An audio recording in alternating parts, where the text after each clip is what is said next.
안녕하세요. 사연을 부탁해입니다. 오늘의 사연을 소개하겠습니다. 우리는 시어머님과 함께 살고 있습니다. 제가 태어나고 자란 곳은 서울인데요. 남편과 결혼을 하고 난 뒤 남편 직장이 있는 지방에 내려와서 살고 있습니다. 시댁은 홀시어머님이 계시는데 결혼 후 2년 정도 따로 살다가 시어머님과 합가를 했습니다. 우리 신혼집이 크기도 했고 거리도 가까웠기에 따로 지낼 이유가 없어 보였거든요. 사람들은 마치 제가 시어머님을 모시고 사는 것처럼 말하곤 하는데 사실 제가 시어머님께 얹혀 살고 있다고 해도 과언이 아니랍니다. 그만큼 우리 시어머님은 인자하시고 좋은 분이세요. 늘 실수가 많은 제 뒤치다꺼리를 다 해주고 계신다고 해도 과언이 아닌 것 같네요. 친정 부모님이 가끔 내려오시면 우리 시어머님께 미안하다는 말씀을 몇 번이나 하실 정도였거든요. 암튼 저는 시어머님과 같이 사는데 전혀 불편하지 않았고 오히려 시어머님께 의지하며 잘 살고 있습니다. 아이를 낳고 난 뒤 시어머님이 더욱 많이 도와주신 건 말할 것도 없었고요.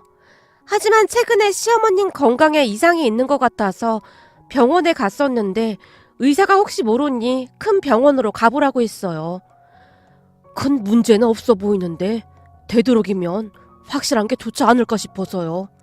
소견서 써줄 테니 너무 큰 걱정은 하지 마세요. 라는 말을 했거든요. 그런데 하필이면 며칠 전 제가 계단에서 미끄러지는 바람에 다리 깁스를 하게 되면서 시어머님 홀로 서울에 가야만 했습니다. 남편이 시간을 좀 내보려고 했지만 남편 또한 회사 마감 기간이라 어렵다고 했거든요. 평소에는 항상 제가 차로 모시고 이동을 했었기에 걱정이 이만저만이 아니었어요. 어머님, 하필이면 지금 제 다리가 이 모양이어서 어떡해요? 제가 모시고 올라가야 하는데. 괜찮아. 올라가면 둘째네 있는데 뭔 걱정이야. 내가 잘 찾아갈 테니 너무 걱정하지 말고 있어. 그래도 서울이 좀 복잡하기도 하고 그래서 걱정되니까 그렇죠. 그럼 제가 동서한테 기차역으로 마중 나올 수 있는지 한번 물어볼까요? 괜찮다니까. 나 혼자서도 충분히 찾아갈 수 있다니까 그러네. 시어머님이 저를 말렸지만 제가 동서에게 전화를 해서 기차역으로 마중 나올 수 있는지 물었습니다. 동서, 내일 어머님 올라가시잖아. 혹시 기차역으로 마중 나올 수 있을까? 그건 안 될 것 같은데요. 우리 동현이 온라인 수업 때문에 못 움직여요. 혹시나 인터넷 잘못되고 그러면 봐줘야 하거든요. 그렇구나. 내일 짐도 많은데 어떡하지? 동서가 이것저것 반찬도 가지고 오라고 했다면서. 그거야 내가 먹을 게 아니라 동현이랑 그이가 먹을 거죠. 암튼 저는 내일 시간이 안 돼서 마중 못 나가요. 형님, 저 지금 바빠서 전화 끊어야 해요. 끊을게요. 라며 동서가 전화를 끊어버렸습니다. 우리 시댁은 형제만 둘 뿐이었기에 동서와 저뿐이었지만 동서는 많이 차가운 사람으로 결혼한 지 꽤 지났음에도 불구하고 곁을 잘 내주지 않는 그런 사람이었어요. 그랬기에 우리는 그냥 일정한 거리를 유지한 채 지내고 있었고요.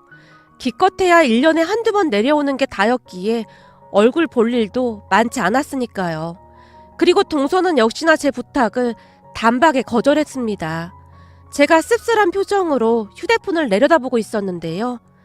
왜? 작은 애가 못 나온다고 하니? 어머님, 내일 동현이 온라인 수업이라 집을 비우기가 조금 어려운가 봐요. 내일 기차역에 내리시면 바로 택시 타고 들어가셔야 할 것 같아요. 짐도 있는데 어머니 힘드셔서 어떡하죠? 하필 제 다리가 이 모양이어서 원망스럽네요. 됐어. 내가 애도 아니고 뭘 그렇게 걱정을 해.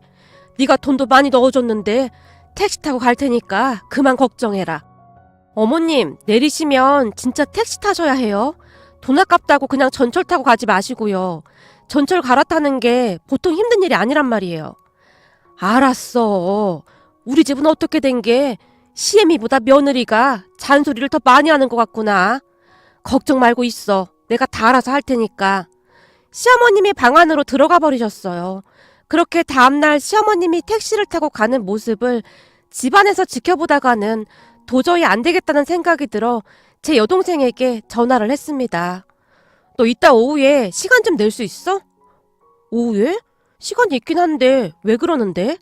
그게 말이야, 우리 시어머님이 지금 서울로 올라가셨는데 근데 기차역에 내려서 택시 타고 서방님 집으로 들어가라고 말씀드렸는데 아무래도 걱정이 돼서 말이야. 짐도 많고 해서. 그래? 알았어. 몇 시쯤 도착하시는데? 오후 1시쯤에 도착하실 거야. 제 말에 동생이 흔쾌히 대답을 했기에 제가 동생에게 시어머님의 전화번호를 알려줬습니다. 얼마 뒤 시어머님이 서울에 도착을 하셨고 동생이 시어머님을 기차역에서 모시고 서방님 집으로 출발을 한다는 연락이 왔어요. 얘, 넌 뭐 한다고 사돈까지 부르고 그랬니? 내가 잘 찾아갈 수 있대도 뭐 한다고 그랬어? 어머님, 날씨도 춥고 짐도 많아서 걱정이 돼서요. 서울에 검사 받으러 올라가시는 건데 감기라도 걸리면 안 되잖아요. 마침 동생이 시간이 난다고 해서 부탁한 거니까 너무 신경 안 쓰셔도 돼요. 제가 괜찮다는 말을 했지만 시어머님이 몇 번이나 미안하다는 말을 했는지 모르겠습니다. 잠시 후 동생이 서방님네 아파트 입구에 시어머님을 내려드렸다고 합니다. 사돈, 고마워요. 내가 오늘 큰 신세를 졌습니다. 아닙니다. 저 오늘 완전 한가해서 심심했는데 잘 됐죠 뭐. 오랜만에 사돈 어르신 뵙게 돼서 정말 반가웠습니다. 사돈 어르신이 우리 언니를 워낙 잘 챙겨주셔서 오히려 저희가 항상 감사한걸요.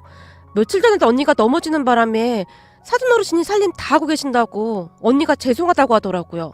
우리 언니 잘 챙겨주셔서 정말 감사합니다. 제 동생이 시어머님께 허리 숙여 감사 인사를 했다고 하네요. 아이고 사돈, 우리 며느리는 내 딸이나 배 한 가지인걸요. 엄마가 딸 챙기는 게 당연한 거 아니겠습니까? 말이라도 그렇게 해주니 내가 더 고맙네요. 암튼 오늘 신세 많이 졌습니다. 얼른 가보세요. 다음에 내려오면 제가 만난 밥 한 끼 대접하겠습니다. 사돈 어르신, 제가 위까지 짐 올려다 드릴게요. 아닙니다. 제가 할 수 있으니 얼른 가보세요. 라며 시어머님이 동생을 억지로 차에 태워 보냈다고 합니다.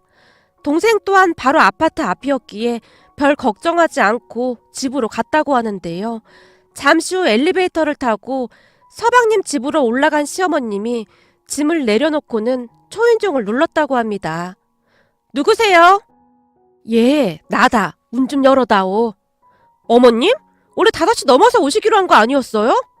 그랬는데 기차표가 있길래 조금 일찍 올라왔다. 아침에 애비가 회사가 일찍 끝날 거라고 조금 일찍 올라오라고 하더구나. 우선 이 문 좀 열어다오. 시어머님이 문을 열어달라고 다시 한번 말을 한 모양인데요. 어머님, 지금 문 못 열어드려요. 뭐? 문을 못 열어주다니 그게 무슨 말이냐? 혹시 문이 어디 고장난 거냐? 아니요, 그런 건 아니고 지금 동현이가 온라인 수업 중이거든요. 그래서 문 못 열어드려요. 한 5시쯤 수업 끝나니까 그때 다시 오세요. 뭐? 그냥 문만 열어주면 되잖니. 내가 조용히 있을 테니까 얼른 문 좀 열어봐. 어머님, 그 동현이 중간고사 시험이라 지금 난리도 아니에요. 한참 집중해서 수업 듣고 있는데 괜시리 신경 쓰여서 집중력 떨어지면 어떡해요. 우선 어디 가서 시간 좀 때우다가 5시에 다시 오세요. 저기 얘야, 짐도 있는데 지금 나보고 어딜 가라고 하는 거냐? 우선 문 좀 열어보라니까. 그쯤에서 순하기로 소문난 시어머님의 목소리가 높아져 있었다는데요. 그런 시어머님에게 동서가 짜증스레 말을 하더랍니다. 어머님, 조용히 좀 하세요. 지금 동현이 수업 중이라니까요. 시끄러워서 인터폰으로 오래 얘기 못하니까 5시 넘어서 오세요. 그러니까 왜 시간을 안 맞춰서 오셔가지고는. 동서가 순식간에 인터폰을 꺼버렸다고 하네요. 시어머님이 다시 초인종을 눌렀지만 인터폰을 아예 내려놓았던 것인지 소리조차 들리지가 않더랍니다. 결국 시어머님이 짐을 문 앞에 그대로 둔 채 1층 놀이터로 갔다는데요. 딱히 갈 곳도 없었고 길도 잘 몰랐으니 그곳에서 덜덜 떨고 계셨던 모양이었어요. 그렇게 한 1시간쯤이 지났을 무렵 서방님이 동서에게 전화를 했다는데요. 동서가 전화를 받지 않자 시어머님께 전화를 했다고 하네요. 그리고는 시어머님이 놀이터에 있다는 말을 듣고는 허겁지겁 집으로 달려왔고요. 어머니, 이게 무슨 일이에요? 집에 들어가 있지? 그게 말이야. 내가 몇 층인지 기억이 확실하게 나질 않아서 말이야. 아마도 시어머님은 서방님과 동서가 다투기라도 할까 싶어 거짓말을 했던 모양이었어요. 그런데 그 거짓말은 오래가지 않아서 들통이 나고 말았다고 합니다. 엘리베이터에서 내리자마자 문 앞에 시어머님이 가지고 왔던 짐들이 덩그러니 놓여 있었으니 당연했던 게 아니겠어요? 문 앞에 짐들이 있는 모습을 보며 서방님의 얼굴색이 바뀌었다는데요. 잠시 후 서방님이 비밀번호를 누르고 시어머님을 먼저 집 안으로 들어가게 한 뒤 짐을 챙기고 있었다고 합니다. 문제는 뒤에서 짐을 챙기고 있던 서방님을 못 봤던 동서가 집 안으로 들어서던 시어머님을 향해 신경질적인 목소리로 외쳤다고 하네요. 어머님, 제가 5시 넘어서 오시라고 했잖아요. 근데 비밀번호 어떻게 하신 거예요? 혹시 그이한테 전화해서 물어본 거예요? 그러니까 어머님이 시간 맞춰서 왔으면 이런 일 없었을 거 아니에요. 지금 어머님 한 분 때문에 이게 뭐 하는 거예요? 이따가 5시 넘어서 오세요.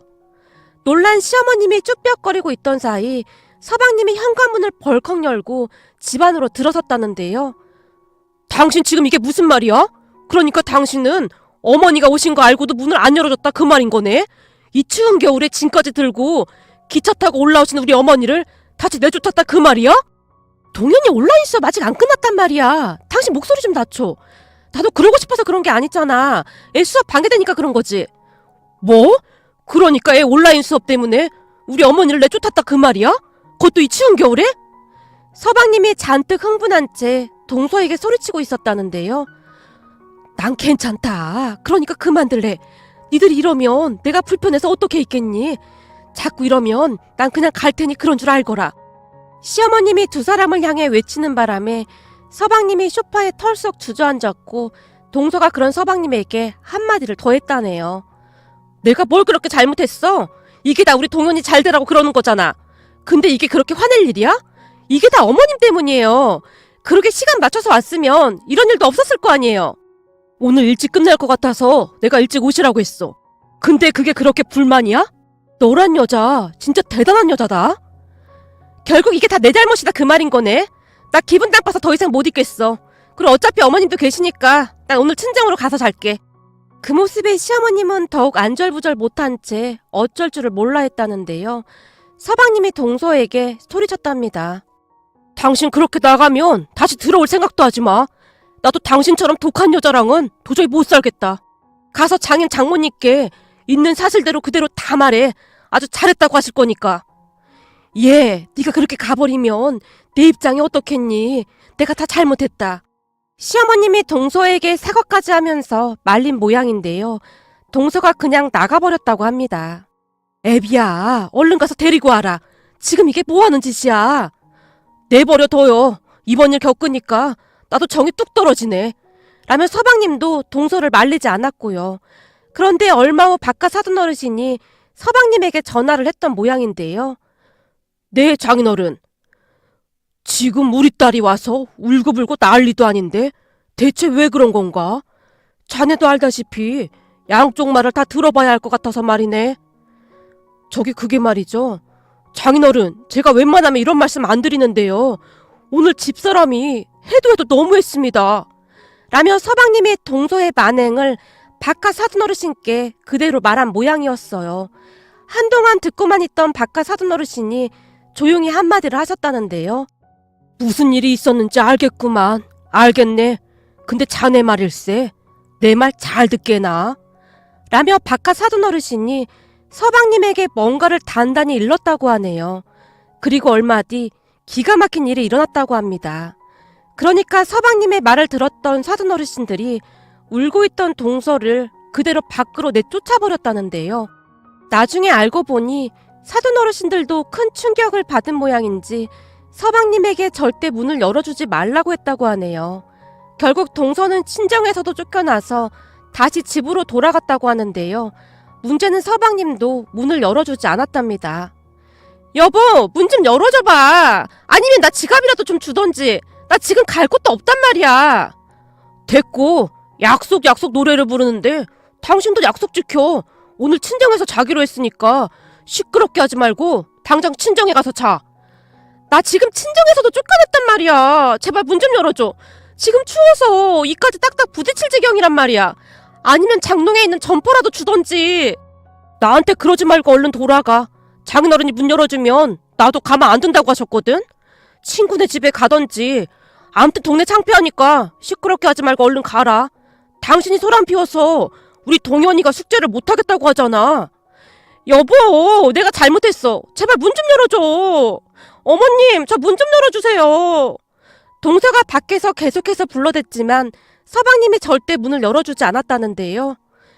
예, 저러다 감기라도 걸리면 어떡하니? 오늘 날씨 엄청 춥다. 얼른 열어주자. 괜찮아요. 어머니도 이 추운 날씨에 밖에서 1시간 넘게 있었는데 저 사람도 그 정도는 있어봐야 얼마나 추운지 알 거 아니에요. 거기다 장인어른이 엄청 무서우신 분이라 지시한 거 안 하면 큰일 나거든요. 아무리 그래도 그렇지 언제까지 저리 밖에 있게 할 거야. 시간이 가면 갈수록 시어머님은 안절부절 못하고 있었지만 서방님은 사돈 어르신을 등에 업고 그저 천하태평이었다고 하네요. 그렇게 1~2시간 정도가 지났을 무렵 사돈 어르신들이 서방님 집으로 왔다고 하는데요. 두 분 사이에 동서가 쭈뼛쭈뼛거리며 서 있더랍니다. 그런 동서를 보며 바깥 사돈 어르신이 소리쳤다고 하네요. 얼른 무릎 꿇고 빌지 않고 뭐해? 어디 버르장머리 없이 며느리가? 시어머니가 오셨는데 문도 안 열어주고 밖에서 덜덜 떨게 만들어? 아빠, 내가 그러고 싶어서 그런 게 아니라 지금 동현이 온라인 수업 때문에. 너 그놈의 온라인 수업 얘기 한 번만 더 하기만 해봐. 아주 호적에서 파버리라니까. 아주 잘하는 짓이다. 동현이가 뭘 보고 배우겠냐? 엄마랑 아빠까지 나한테 왜 이러는 거야? 엄마 아빠가 내 편을 안 들어주면 누가 내 편을 들어주겠어? 누가 네 엄마 아빠야? 우린 너 같은 싸가지 없는 딸 둔 적 없으니까 앞으로 엄마 아빠라고 부르지도 마. 널 낳은 게 아주 창피할 지경이다 이놈의 지지배야. 아니 어떻게 시어머니한테 그따위 짓을 할 수가 있어? 아빠, 시어머니가 약속을 안 지켰다니까? 근데 이게 어디서 주둥아리를 나불대고 있어? 저놈의 주둥아리를 그냥 확! 바깥 사돈 어르신이 동서에게 소리소리를 지르고 있었고 안사돈 어르신이 동서의 등에 시메싱을 날리더니만 시어머니께 허리 숙여 사과를 드렸다고 합니다. 사부인, 딸 자식 잘못 키운 저희 잘못입니다. 다른 자식들은 다 멀쩡한데 딸 하나 있는 게 왜 이 모양인지 모르겠습니다. 저희가 이렇게 사과드리겠습니다. 그리고 이 인간은 저희가 어떻게든 뜯어 고쳐보겠습니다. 넌 무릎 꿇고 빌지 않고 뭐하고 있어? 사돈 어르신들의 말에 동서가 눈물을 뚝뚝 흘리면서 무릎까지 꿇고는 싹싹 빌었다고 하는데요. 안사돈 어르신이 시어머니께 조용히 물었다고 합니다. 사부인, 혹시 며칠 있다가 가실 예정입니까? 그게 정밀검사랑 이것저것 하다 보면 넉넉 잡고 한 3일 정도는 있어야 하지 않을까 싶습니다. 근데 그건 왜 물어보시는지요? 3일이요? 알겠습니다. 사부인 있는 동안이라도 이 인간 예절 교육을 좀 시켜야 할 것 같아서요. 라고 말을 하던 안사돈 어르신이 그날부터 서방님 부부집에 머물면서 동서에게 교육을 시키기 시작했다는데요. 매일 아침 6시만 되면 동서가 한복을 입고 음식 준비를 했다고 하네요. 그러다가는 시어머님이 일어나시면 문안 인사를 시작으로 정성껏 음식을 준비해서 드렸다고 합니다. 식사를 하다가는 시어머님이 냉장고에서 물을 꺼내려고 하자 안사돈 어르신이 동서에게 눈짓을 했고 동서가 벌떡 일어나더니 어머님, 제가 가져다 드릴게요. 라는 말을 하더랍니다. 아니다, 내가 꺼내 먹으마. 아닙니다, 어머님. 앉아 계시면 제가 가져다 드리겠습니다. 동서가 급히 냉장고에 있는 물을 꺼내서 시어머니께 드렸다는데요. 그 모습을 지켜보던 안사돈 어르신이 동서를 매섭게 노려보더니 한마디 하더랍니다. 어른한테 누가 감히 물을 그렇게 드려? 정성스레 컵에 따라서 두 손으로 드려야 할 거 아냐? 아유, 사부인, 저는 괜찮습니다. 아닙니다. 이번 참에 저 정신머리를 싹 다 뜯어 고칠 참이니까 그냥 두십시오. 그리고 너 밥 먹고 사부인 모시고 병원 다녀오거라. 내내 한간 네가 모시고 다녀오면 되지. 뭐한다고 바쁜 김서방 보고 다녀오라고 해. 안사돈 어르신이 동서를 노려보며 말했다고 하네요. 결국 동서는 내내 시어머님의 시중을 들었다고 하는데요. 그동안 벼르고 있던 사돈 어르신들이 아주 작정을 했다고 하네요. 그렇게 병원에서 정밀검사를 받았지만 다행히 큰 문제는 없다고 했기에 며칠 뒤 동서가 시어머님을 직접 모시고 집으로 내려왔습니다. 평소에는 아주 찬바람이 쌩쌩 불던 동서였는데 기가 잔뜩 죽은 채 제게 인사를 했어요. 그 뒤에도 동서는 정말 많이 변해갔습니다. 그동안은 1년에 한두 번 내려올까 말까 하던 동서였지만 한 달에 2번씩도 내려오며 시어머님을 챙기곤 했거든요. 그런데 동서는 내려올 때마다 항상 정장 차림으로 내려왔다가 집에 도착해서는 바로 한복으로 갈아입었습니다. 그런 동서를 보며 어느 날은 시어머님이 동서에게 말을 했어요. 얘 불편한데 한복은 뭐하러 입고 있어. 가서 편한 옷으로 갈아입으렴. 안 돼요, 어머님. 우리 엄마 아빠가 도착해서는 꼭 한복 입고 있으라고 했어요. 지금 그이가 영상 찍어서 실시간으로 보내고 있단 말이에요. 아니, 너도 이제는 많이 변했는데 뭘 그렇게까지 해. 내가 사부인한테 전화 드리마. 이제 그만해도 된다고. 시어머님이 안쓰러운 듯 말을 했는데요. 옆에서 듣고 있던 서방님이 시어머님을 말렸어요. 어머니, 그냥 두세요. 장인 장모님 말씀으로는 이 본성을 바꾸려면 꾸준히 해야 하는 거라고 계속하게 두라고 했어요. 안 그럼 우리 둘 다 얼굴 안 보고 살 거라고 경고하셨어요. 그동안은 장인 장모님이 막내딸이라고 오냐오냐 키웠는데 집안 망신 제대로 시켰다고 지금 난리도 아니세요. 집사람 처가댁에서도 한복 입고 있는걸요? 아니, 언제까지 절해야 하는데. 고야 나도 잘 모르죠. 근데 한 몇 년 절해야 하지 않을까요? 장인 장모님이 본성은 하루아침에 바뀌는 게 아니라고 장기간 트레이닝을 해야 한다고 했거든요. 그리고 형수님이 하는 거 제대로 배우라고 자주 내려가라고 하는 거예요. 두 사람의 대화에 제가 거론이 되었기에 놀란 채 서방님을 바라봤는데요. 우리 장인 장모님이 형수님을 아주 좋게 보셨어요. 가만 보고 있으면 진심이 느껴진다고요. 그럼 마음 갖는 게 어디 쉬운 일이겠어요? 내가 보니 한 10년은 한복 입고 있어야 하지 않을까 싶네요. 서방님의 말에 동서가 울상을 지었는데요. 잠시 후 동서가 쭈뼛쭈뼛 제 옆으로 다가오더니 몸까지 마구마구 비틀면서 어렵게 제게 말을 꺼냈어요. 저기 형님, 혹시나 우리 엄마한테 전화 오면 제가 잘하고 있다고 한마디만 해주시면 안 될까요? 뭐? 사돈 어르신이 나한테 전화를 하실 거라고? 네, 우리 엄마가 형님한테 제가 얼마나 잘하고 있는지 확인해 본다고 했거든요. 그니까 잘 좀 부탁드릴게요. 그러니까 제가 오늘 새벽부터 일어나서 어머님께 문안 인사 드린 거랑 그리고 음식도 열심히 만들고 차린 거랑 어머님이 말씀하시기 전에 후다닥 물도 가져다 드린 거랑 생선가시 발라드린 것까지 다 말씀드리면 안 될까요? 저 요즘 엄청 노력하고 있거든요. 그동안 형님한테도 함부로 행동한 거 정말 죄송했어요. 아직은 많이 부족하지만 앞으로 항상 노력할게요. 동서의 눈에 눈물까지 그렁그렁했습니다. 아마도 그 난리가 있었던 뒤로 동서도 마음고생이 심했겠다 싶었는데요. 사돈 어르신들이 무섭긴 무서웠던 모양으로 변하기 위해 정말 열심히 노력하긴 했거든요. 그렇게 시간이 지날수록 동서는 많이 변해갔습니다. 그 뒤로 몇 달이 지났음에도 불구하고 안사돈 어르신이 제게 전화를 하곤 하는데요. 사돈, 우리 딸 때문에 너무 죄송하네요. 우리가 딸을 잘못 키워서 뭐라 드릴 말씀이 없습니다. 그래도 요즘은 사돈 보고 많이 배워서 그런지 많이 달라지긴 했네요. 항상 감사하게 생각하고 있습니다. 혹시나 우리 딸이 잘못한 행동을 하거나 하면 바로 연락 주십시오. 사람 고쳐 쓰는 거 아니라고 하지만 못난 딸 가진 애미 심정은 그렇지가 않네요. 부모가 자식을 포기할 수는 없는 거잖아요. 우리 딸 키우면서 하도 잔병치레도 많고 그러다 보니 아프지만 말고 거라 그렇게만 키웠습니다. 이게 다 우리 잘못 아니겠습니까? 부디 잘 좀 부탁드립니다. 라는 말씀까지 하셨거든요.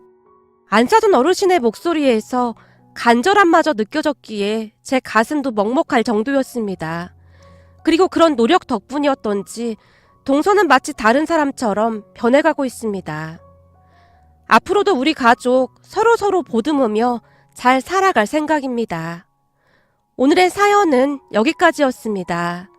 즐겁게 보셨다면 구독, 좋아요 부탁드립니다. 고맙습니다.